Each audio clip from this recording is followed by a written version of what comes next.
Hello students, welcome to digital platform of Winsome international school. Chemistry में RBSC में class 12 का जो 2025 में जो पेपर आया था उसका डिस्कशन करेंगे। अब हम देखते हैं सेक्शन डी। सेक्शन डी में कितने क्वेश्चन है? 2 और दोनों में ऑप्शन है। तो यहाँ पे देखिए फर्स्ट 17 नंबर क्वेश्चन क्या कहता है। यहाँ पर define the molecularity of reaction. 3 question है इसमें ए बी सी, और तीनों आपको एक साथ ही करने चाहिए। ऐसा नहीं हो ए अलग कर दो, बी अलग कर दो और सी अलग, सारे ऑप्शंस जो है वो एक साथ कीजिए।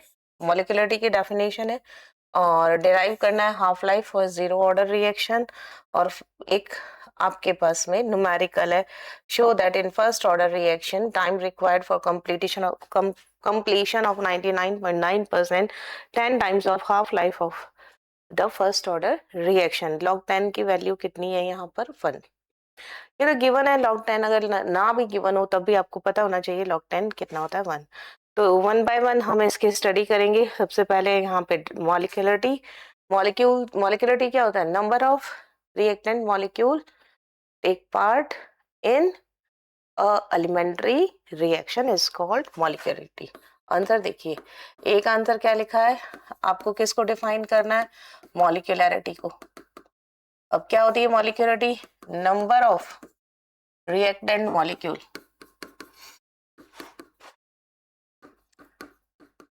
टेक्स पार्ट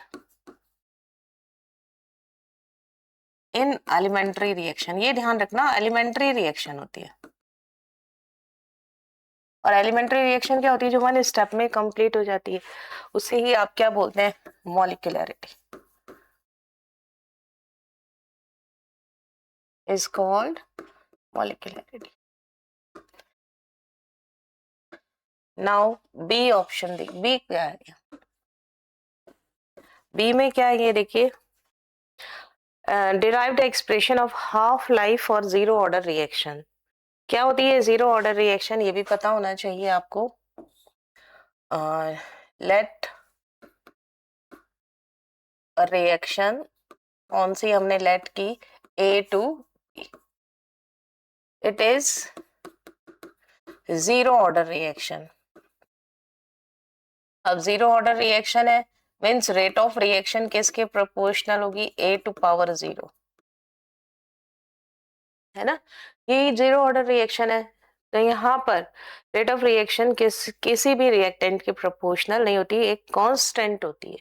और अगर आप इसका इंटीग्रेटेड रेट इक्वेशन लिखें, इंटीग्रेटेड रेट इक्वेशन, ये आपको या तो डिराइव करो या आपको आनी चाहिए, याद होनी चाहिए, है ना? लिख भी सकते हैं पूरा डेरिवेशन, पर हमें इतना डेरिवेशन इन्होंने पूछा नहीं है, इसलिए हम ये पूरा डेरिवेशन नहीं करेंगे, सीधा ही इंटीग्रेटेड रेट इक्वेशन लिखेंगे।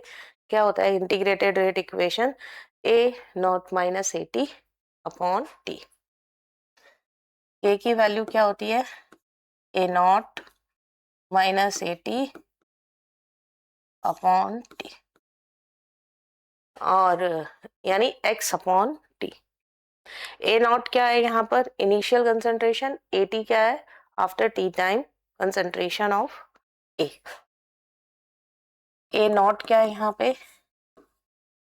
इनिशियल कंसंट्रेशन ऑफ ए, और ए टी क्या है यहाँ पर?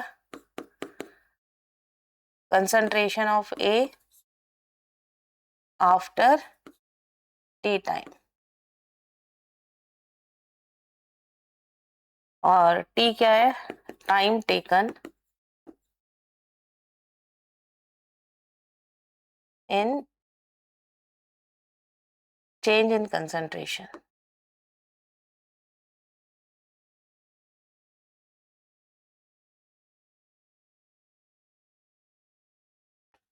अब आप देखिए यहाँ पे आपको क्या करना है, यहाँ पे हाफ लाइफ करनी है। हाफ लाइफ का मतलब क्या हो गया? ए की वैल्यू तो ए नॉट है, ए टी की वैल्यू कितनी होगी?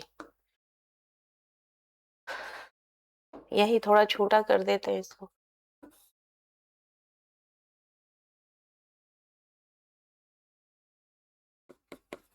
और हाफ, ये देखिए क्वेश्चन पूछा है ना, हाफ लाइफ और हाफ लाइफ, ए टी किसके इक्वल टू हो जाता है? ए नॉट हाफ है ए नॉट बाय 2, है ना। और आप इसके अंदर put the value of 80, put the value of 80, equation number 1 कर देते हैं ये। एंड और टाइम कितना हो जाएगा यहाँ पे, T half, T in equation first. जब आप इसकी इक्वेशन में रखेंगे तब देखिए क्या होगा, k इज इक्वल टू क्या हो जाएगा, ए नॉट का ए नॉट ही रहने वाला है, ये क्या हो जाएगा ए नॉट बाई 2 हो जाएगा, और अपॉन में कितना आ जाएगा टी हाफ। आपको टी हाफ निकालना है, तो ये कितना बच जाएगा यहाँ पे, T half is equal to क्या हो जाएगा, या ऐसे लिख देते हैं A naught by 2 T half, यानी टी हाफ की वैल्यू कितनी हो जाएगी, यहाँ पे लिख देते हैं। So T half is equal to A naught upon 2k। K यहाँ पे क्या है, rate of reaction for zero order.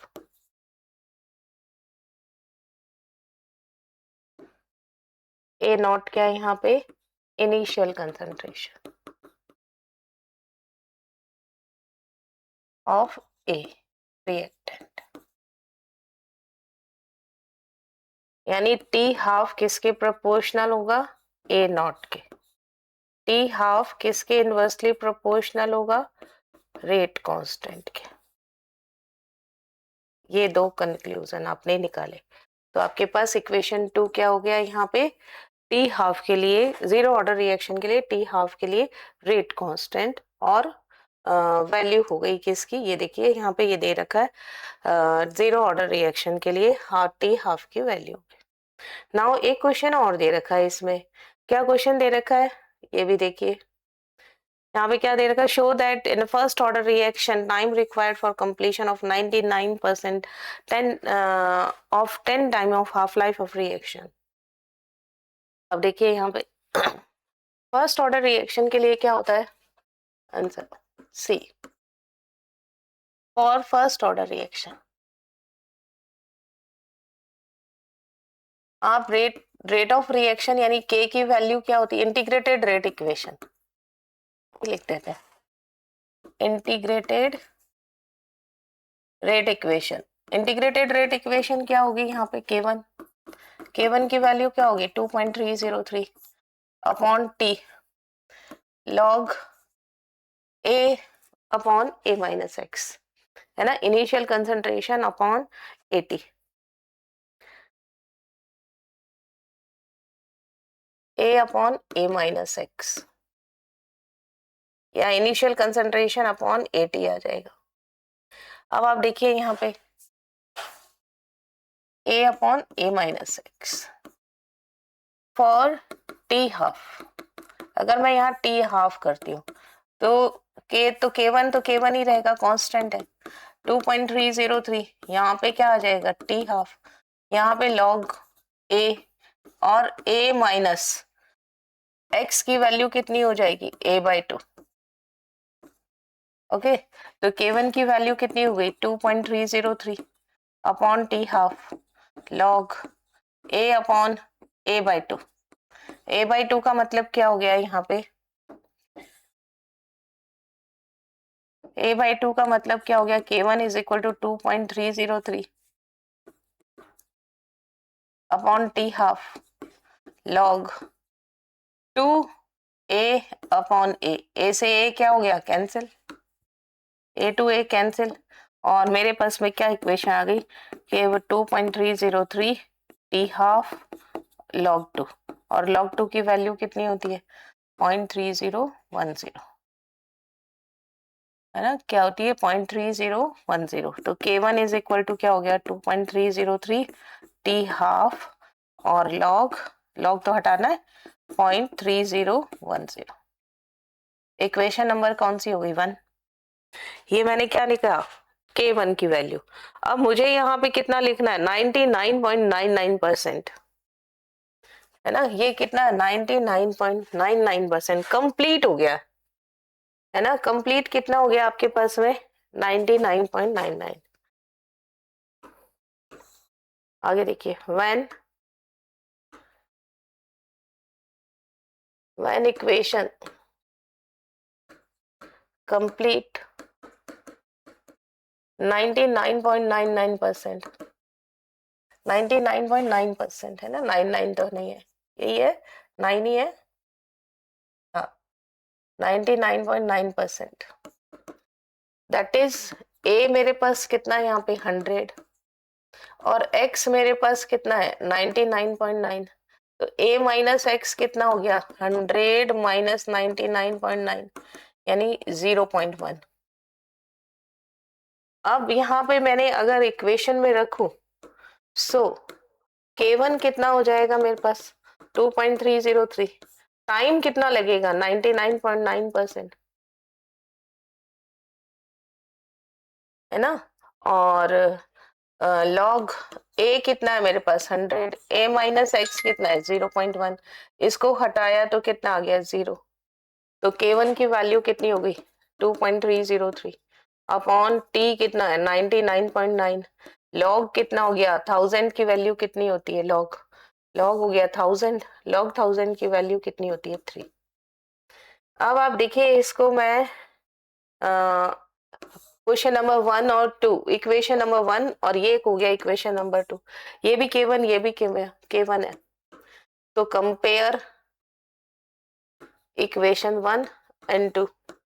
तो आपके पास क्या हुआ, दोनों इक्वल है 2.303 टी हाफ इंटू 0.3010 और ये कितना हो गया 2.303 टी 99.9%, ये परसेंट तो है ही, इंटू 3। अब आप देख सकते हैं यहाँ पे क्या वैल्यू देख सकते हैं आप, इससे ये कैंसिल, ये 0.3 है, इसको हटाया तो ये 3 से ये 3 कैंसिल, तो आपके पास क्या आ गया टी 99.9% अपॉन में कितना आ गया, इसको मैं इधर ले आऊं और इन दोनों को इधर ले जाऊं तो टी 99.9 ये किसका हो गया 10 into T half, that's prove, hence prove. ये क्वेश्चन दे रहा है, ये देखिए इसी क्वेश्चन को हम पीछे देखें, आपने यही दे रखा है, ये क्या दे रखा है, ये देखो, show that first order time required for completion of 99.9% 10 time of t half, है ना। तो ये देखिए आपने के पास ये हो गया 10 टाइम ऑफ टी हाफ, यही आपको प्रूव करना था। नाउ नेक्स्ट देखते हैं, ऑप्शन में क्या क्वेश्चन है, define the collision frequency, again 3 option उसमें और 3 इसमें, और आप यहाँ देख सकते हो क्या कितने मार्क्स का है, मार्क्स भी यहाँ पे देख लिखे हैं 1 1 और 2, ये 1 मार्क्स का, ये 1 मार्क्स का और ये 2 सेम, यहाँ पे भी कितने का है, आप कोई भी कीजिए, बात तो एक ही है ना, ये 1 का, ये 1 का और ये 2 का। फर्स्ट है कोलिजन फ्रीक्वेंसी क्या है, एक्सप्रेशन करना है half life of first order reaction, है ना, कितना आसान है। Show that the first order reaction time required for completion of 75% is twice of t half, उसमें 99 था और इसमें क्या है आपके पास 75%। कर लेते हैं, सबसे पहले कोलिजन फ्रीक्वेंसी क्या होता है, कोलिजन फ्रीक्वेंसी का मीनिंग है इफेक्टिव कोलिजन इन पर second and unit area. Unit area जो वॉल्यूम होता है आपके रिएक्शन मिक्सचर का, उसमें 1 सेकेंड में कितने इफेक्टिव कोलिजन हुए, इसी को ही आप क्या बोल देते हैं कोलिजन फ्रीक्वेंसी। लिखेंगे इसकी डेफिनेशन, क्या है the total number of collision effective collision, answer A क्या कह रहा है, कोलिजन फ्रीक्वेंसी, कोलिजन फ्रीक्वेंसी क्या होती है, collision frequency the total number of effective collision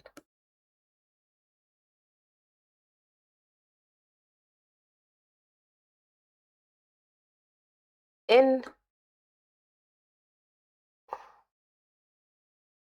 1 second. And in unit area of reaction mixture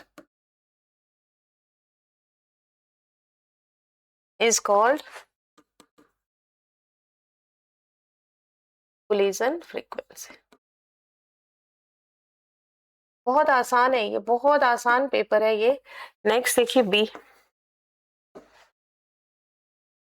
B क्या कहता है? T half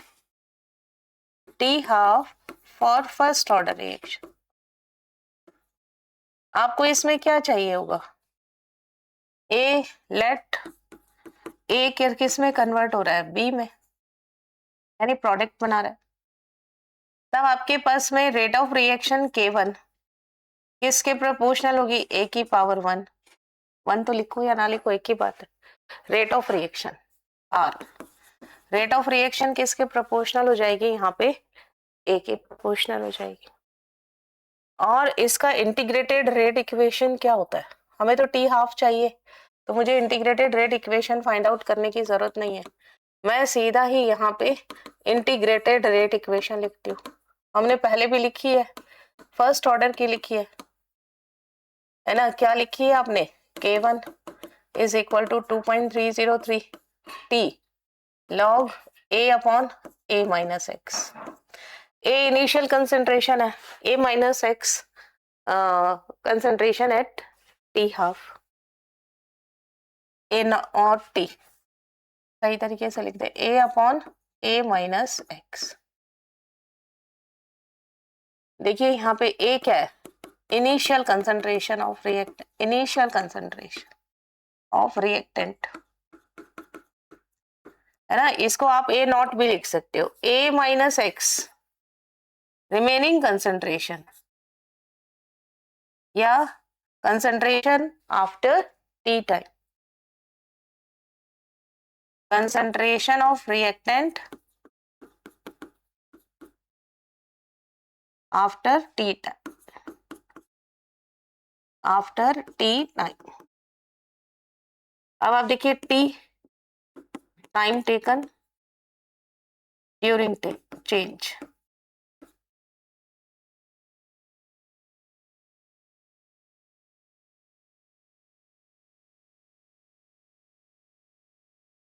change concentration change होने में कितना समय लगा, वो आपके पास क्या हो गया?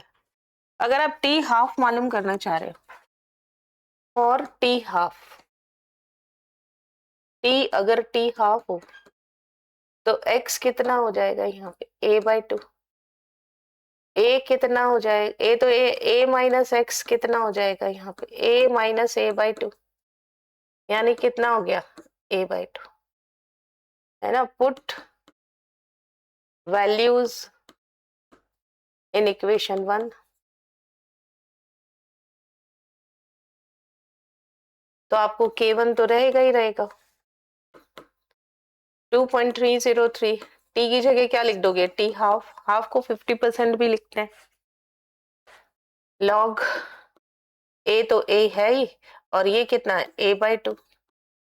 K1 की वैल्यू कितनी हो गई? 2.303 upon T half log A upon A into 2. इसको कैंसिल आउट हो गया, तो K1 की वैल्यू कितनी होगी? 2.303 अपॉन T हाफ, और log 2 की वैल्यू कितनी होती है? 0.3010, यानी K1 की वैल्यू क्या हो गई यहाँ पे? 0.693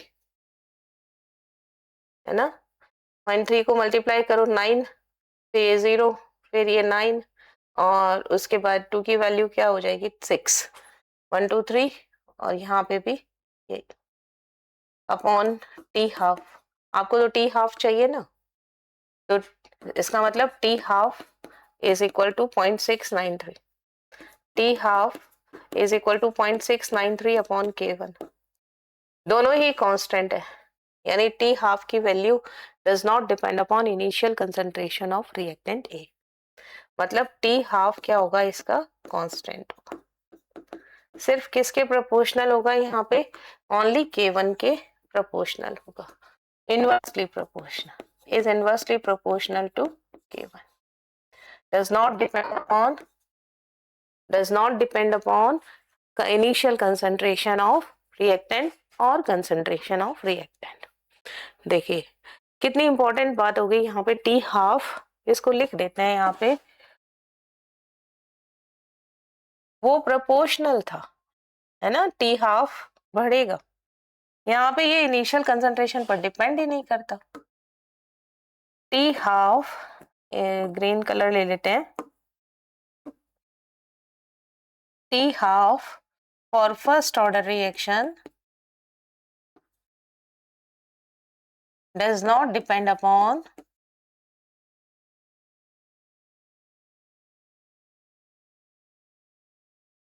concentration of reactant.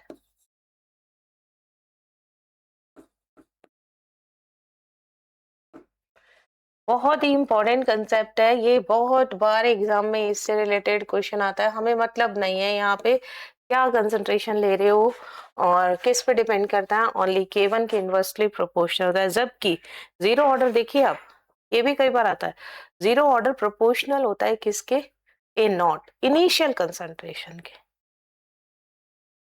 Now next question देखिए, यहाँ पे एक और रह गया, यहाँ पे थर्ड क्वेश्चन क्या है, कंप्लीशन कितना करना है, 75% कंप्लीट करना है, तो उसका टी हाफ से रिलेशन बताना है।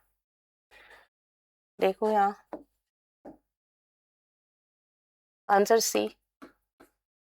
आप सबसे पहले for first order reaction integrated rate equation, आपको किसके लिए बताना है रिएक्शन, ये भी अपने फॉर्मूला लिखा ही है, K1 is equal to 2.303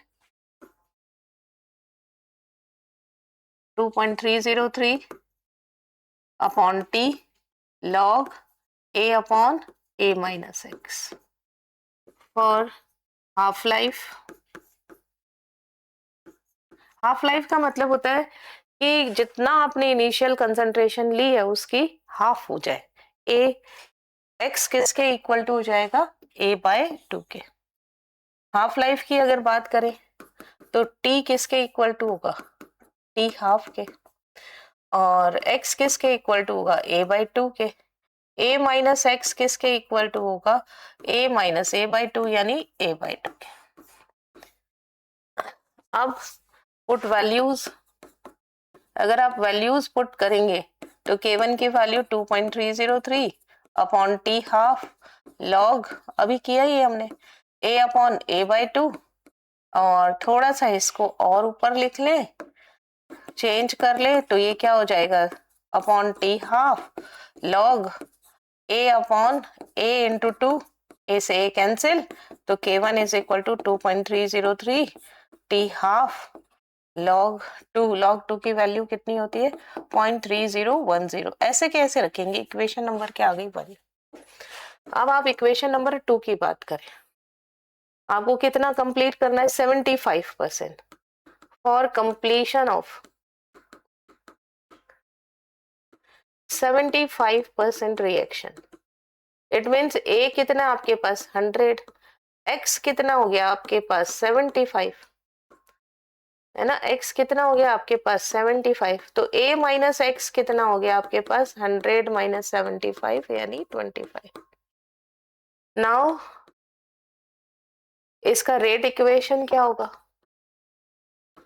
rate equation, आप इंटीग्रेटेड रेट इक्वेशन क्या होगा, इंटीग्रेटेड रेट इक्वेशन क्या हो जाएगा, जल्दी बताइए। यहाँ पे कितना आ गया, K1 तो K1 ही रहने वाला है। देखिए रेट कांस्टेंट कभी चेंज नहीं होता, रेट कांस्टेंट जो है वो का वही रहता है, इज इक्वल टू 2.303 अपॉन में कितना आएगा, T 75% लॉग A कितना है आपके पास 100, A माइनस एक्स कितना है आपके पास 725, इसको काट दे, ये कितना आ गया 1, ये कितना आ गया 4, तो K1 की वैल्यू कितनी होगी 2.303 अपॉन T कितना है 75%, और log 2 क्या होता है 2 का स्क्वायर, 4 क्या होता है 2 का स्क्वायर। अब आप देख लीजिए भाई, लॉग इसको कैसे सॉल्व करते हैं आप? K1 की वैल्यू 2.303 अपॉन T75, ये 2 बाहर आ गया और log 2 की वैल्यू कितनी हो गई? 0.3010। 2.303 upon T75% into 2 into 0.3010। Equation 1 और 2 कंपेयर कर लो, ये भी K1 है और ये भी K1 है, बोथ आर इक्वल। अगर ये दोनों K1 है तो हम इनको क्या कर सकते हैं? इक्वल कर सकते हैं। करके देखें इक्वल, ये देखो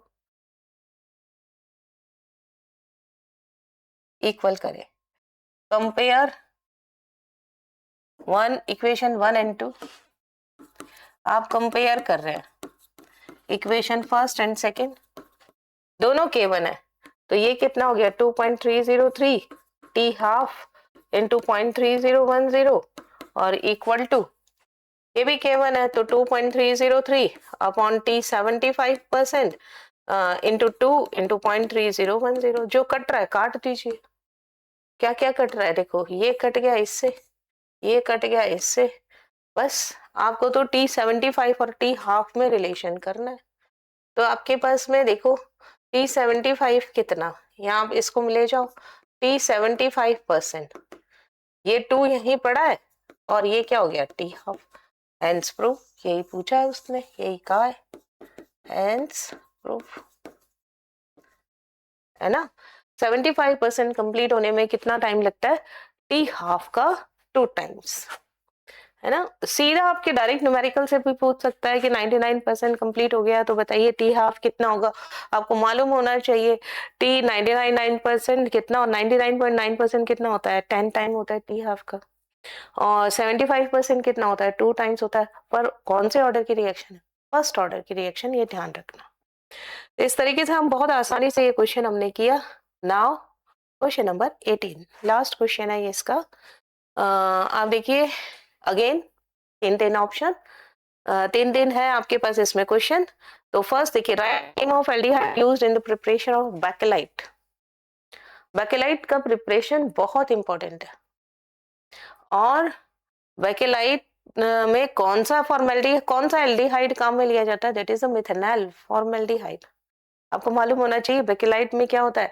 फिनॉल HCHO से रिएक्शन करके 3D स्ट्रक्चर बनाता है। पहले 2D नोवोलेक बनाता है और बाद में 3D क्या बनाता है? ये बैकेलाइट स्ट्रक्चर बनाता है। और कौन सा एल्डिहाइड यूज हुआ है? फॉर्मेल्डिहाइड। लिख देते हैं। IUPAC name of glutaric acid.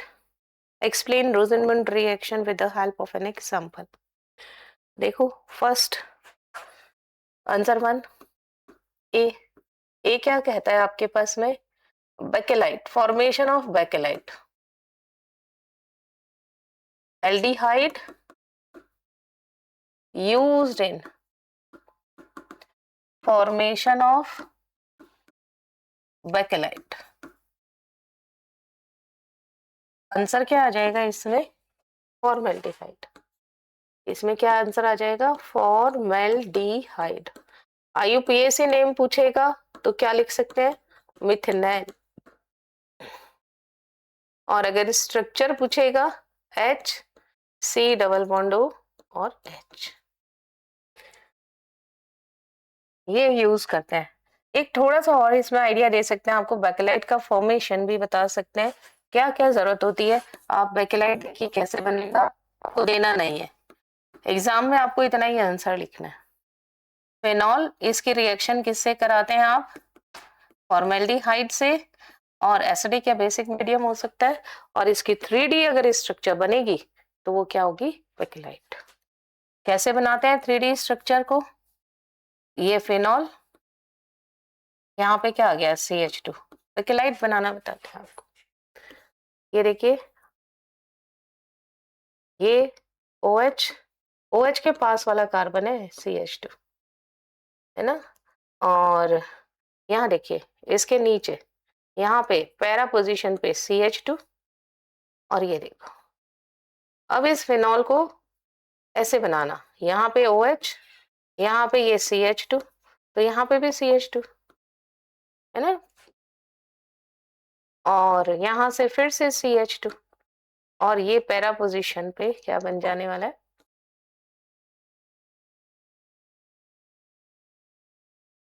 ये यहाँ पे क्या आ गया, OH।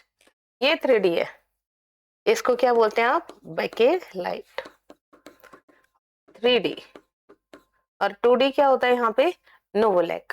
तो फिनॉल, फिनॉल के साथ में क्या यूज हुआ है यहाँ पे, फॉर्मेल्डिहाइड। बहुत इंपॉर्टेंट है, पॉलीमर है ये। और कैसा पॉलीमर है ये, यहाँ पे ऐसा है कि जिसमें जो टूटता नहीं है, सिर्फ क्या होगा, जल सकता है यहाँ पे। जैसे स्विच बोर्ड के जो स्विचेस हैं, स्विच बोर्ड है, वो इससे बनाए जाते हैं, हार्ड मटेरियल है। थर्मोसेटिंग प्लास्टिक है, थर्मोसेटिंग पॉलीमर है। क्या है ये, थर्मोसेटिंग पॉलीमर, स्विच बोर्ड बनाने में यूज होता है। इसको आपको, सिर्फ आपको ऐसा क्वेश्चन आ सकता है, इस वजह से ये लिख दिया, बाकी आपको इतना ही आंसर लिखना है। Aldehyde used in formation of bakelite, that is the formaldehyde या मिथेनॉल, या इसके स्ट्रक्चर। बी देखिए पार्ट, बी क्या कहता है, बी कहता है यहाँ पे right IUPAC name of glutaric acid. Answer B देखिए, glutaric acid di, di, answer B, glutaric acid. Glutaric acid क्या होता है, डाई कार्बोक्सिलिक एसिड है, it is di carboxylic acid. अब याद कैसे रखे, डाई कार्बोक्सिलिक एसिड है, तो इसका एक ट्रिक है। क्या ट्रिक है इसका, ओम्स का। ये ऐसे देखो, डाई कार्बोक्सिलिक एसिड के लिए OMSGA है ना, इसका नाम क्या होता है, ऑक्सैलिक एसिड तो है ही है। इसका नाम क्या होता है, मेलोनिक, इसका नाम सक्सेनिक, और नेक्स्ट का नाम क्या होता है, ग्लूटारिक, इसका नाम क्या है, ग्लूटारिक।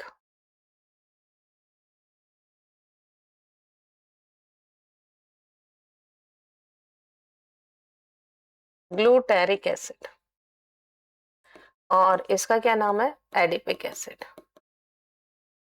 अब कितने कार्बन होते हैं, 2 carbon, 3 carbon, 4 carbon, 5 carbon, 6 carbon, 5 carbon का di carboxylic acid containing 5 carbon.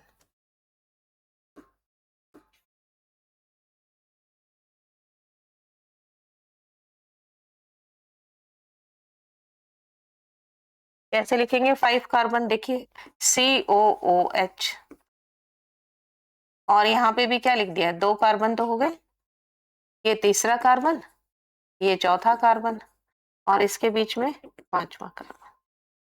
इसका क्या पूछा, IUPAC नेम। IUPAC नेम में कितने कार्बन है, 1 2 3 4 5, पेंटेन 1 पे और 5 पे डाई कार्बोक्सिलिक एसिड। इसका दूसरा नाम क्या हो सकता है, ये इसका IUPAC नेम है, ये क्या था, कॉमन नेम। और क्या हो सकता है इसका, 1,5 पेंटेन डाइओइक एसिड।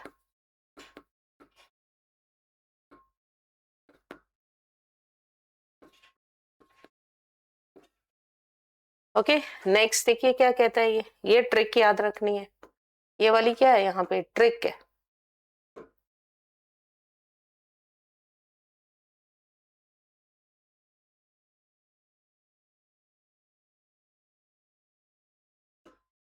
ये ट्रिक याद रखनी, कोई जरूरी नहीं है ग्लूटारिक, अब सक्सेनिक भी पूछ सकता है, एडिपिक भी पूछ सकता है, तो आपको ये पता होना चाहिए। नेक्स्ट क्वेश्चन क्या था, रोजेनमुंड रिएक्शन आपको बतानी है यहाँ पे, और रोजेनमुंड रिएक्शन के साथ में इसका एग्जाम्पल भी लेना है।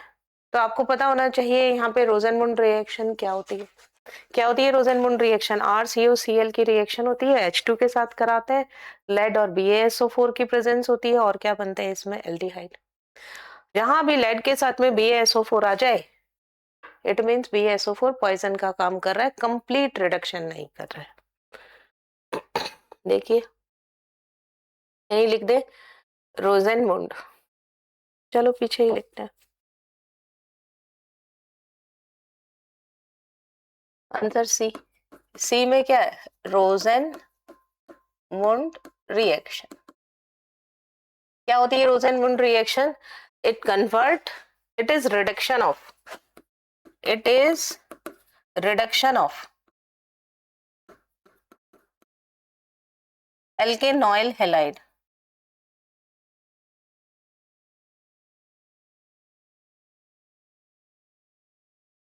and gives aldehyde। इससे क्या मिलेगा? एल्डिहाइड मिलेगा। और देखिए alkene RCOCl react with hydrogen in the presence of H2, in the presence of PDBaSO4।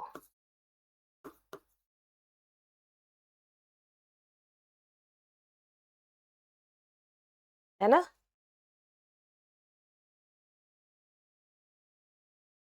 Reaction देखिए CH3COCl CH3 C double bond O Cl, और आप यहाँ क्या ले रहे हैं? हाइड्रोजन। प्रेजेंस किसकी? PDBaSO4।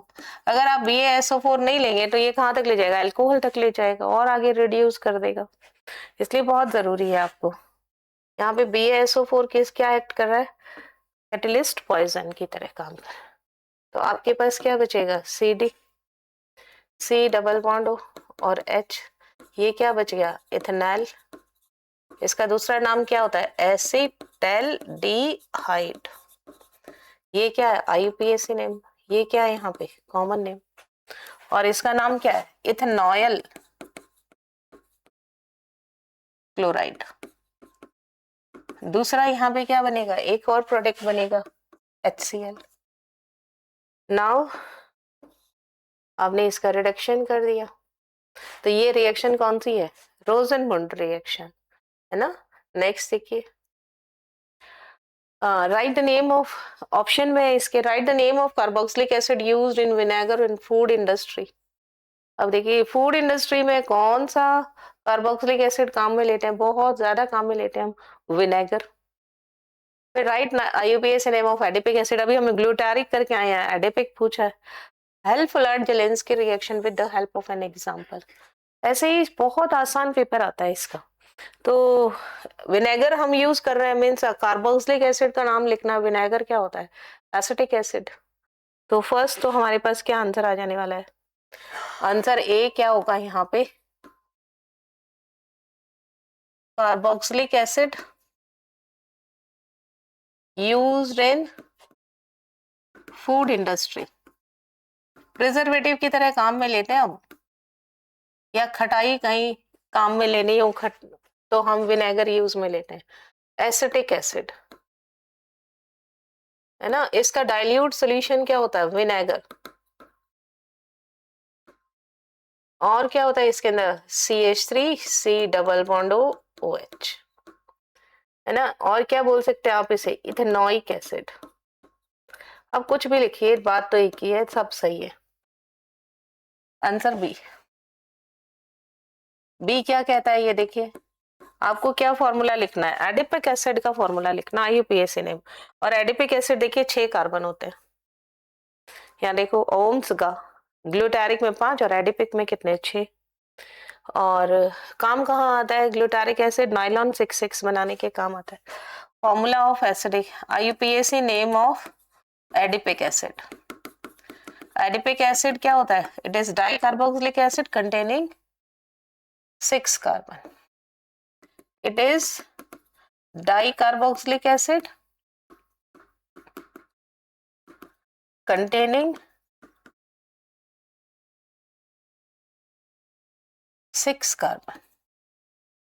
अब देखिए 6 कार्बन बनाना है, COOH COOH, 2 तो हो गए, डाई कार्बोक्सिलिक है ना, और 6 का ये 4 हो गए, और ये 5 हो गया, और ये 6 हो गया, और दोनों को क्या कर दो? जोड़ दो। तो हेक्सेन 1,6 डाइओइक एसिड क्या हो जाए? हेक्सेन 1 और 6 डाई कार्बोक्सिलिक एसिड,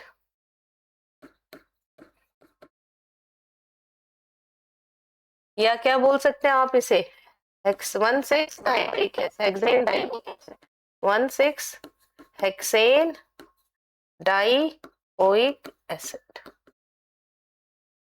तो क्या हेक्सेन 16 डाइओइक एसिड ये भी बोल सकते हैं, है ना। एक और भी बोल सकते हैं, क्या बोल सकते हैं, हेक्सेन 1,6 डाइओइक एसिड। तीनों में सब नाम सही है। अगला देखिए, हेल्फुलार्ड जेलेंस्की रिएक्शन HVZ, इसे क्या बोलते हैं आप, HVZ रिएक्शन, हेल्फुलार्ड जेलेंस्की रिएक्शन। ये जेलेंस्की वही है, कौन सा, यूक्रेन वाला वो नहीं कोई और साइंटिस्ट के नेम है, ये तो याद करने का तरीका है ना। हेल्फुलार्ड जेलेंस्की रिएक्शन, शॉर्ट में क्या बोलते हैं इसे, HVZ। इसमें क्या होता है, कार्बोक्सिलिक एसिड से अल्फा जो हाइड्रोजन होता है उसका रिप्लेसमेंट हम किसी हैलोजन से करते हैं, है ना। Alpha hydrogen with carboxylic acid,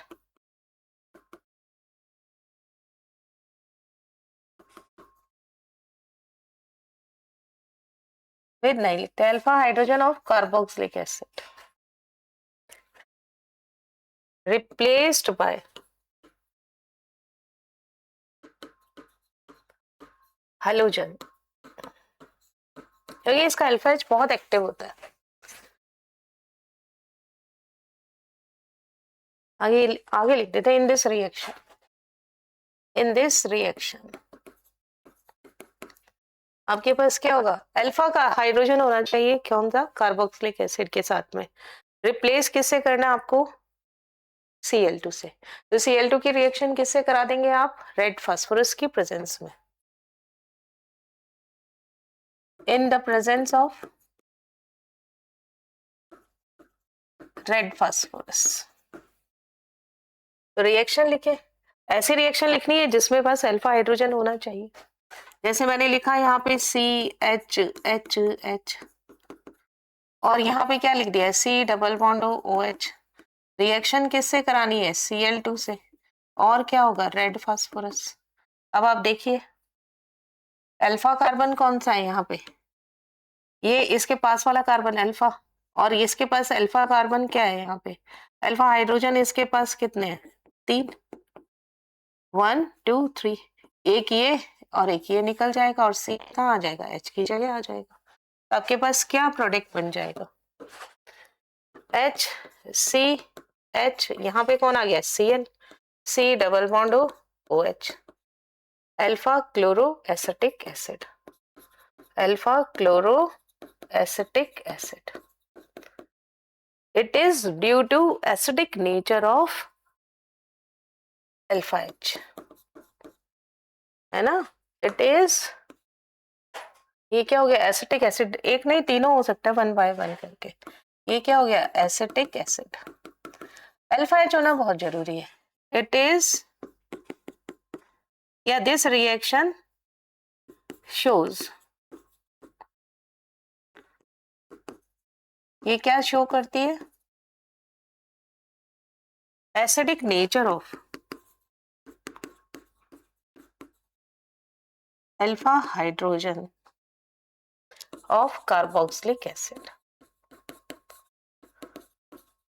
H कैसा जाएगा, प्लस, और Cl कैसा जाएगा, माइनस, यानी अल्फा हाइड्रोजन इसका क्या बहुत ही ज्यादा एसिडिक होता है ना। That's complete this paper. हमने 2025 का पेपर कंप्लीट किया, और बहुत ही आसान क्वेश्चन आते हैं, और देख आपको 24 के कराएंगे तब आप देखना 24 के कितने क्वेश्चन 25 में आए हुए हैं, 23 के भी कई क्वेश्चन 25 में आए हुए हैं, इसलिए पुराने पेपर्स को करना बहुत जरूरी है।